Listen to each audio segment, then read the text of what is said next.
One of the things I wanted to work out in the book was the dangerous gamble that Renoir had taken with it. It does seem to me to be a film that leaves itself no space between being a masterpiece and being a total non-entity.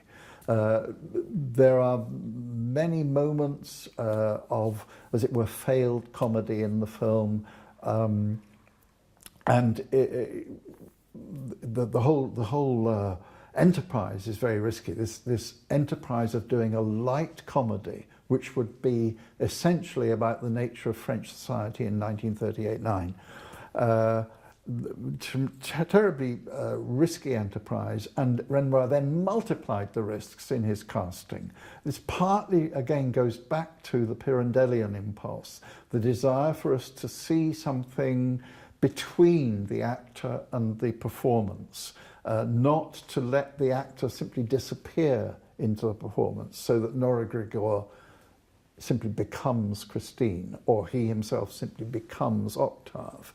So the Pirandellian influence is there in deliberate miscasting, in casting against type, casting against expectation.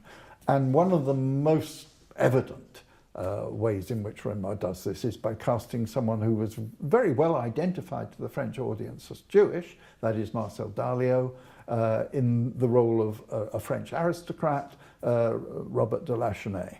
And this was quite a late decision in the casting of the film. It involved considerable rewriting of the film in order to encompass the fact that characters on screen could recognise Robert de Lachenay as having Jewish ancestry, for instance.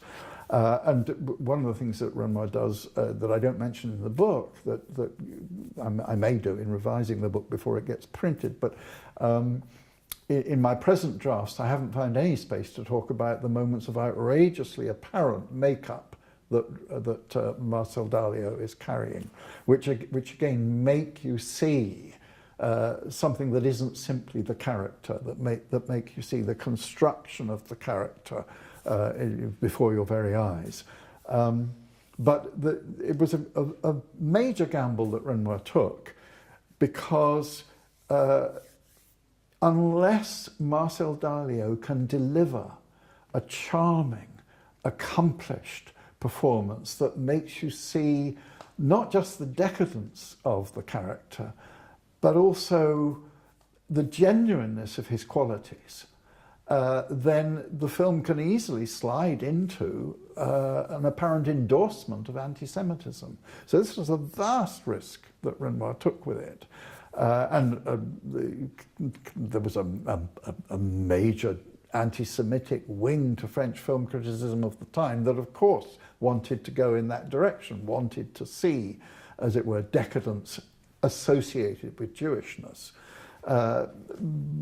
What saves the film is the wit, the elegance, the finesse of Marcel Dalio's performance, the fact that he can make us laugh, the fact that nothing he does seems false, that it all seems to come from a coherent source of motives, even though his situation is a highly conflicted one.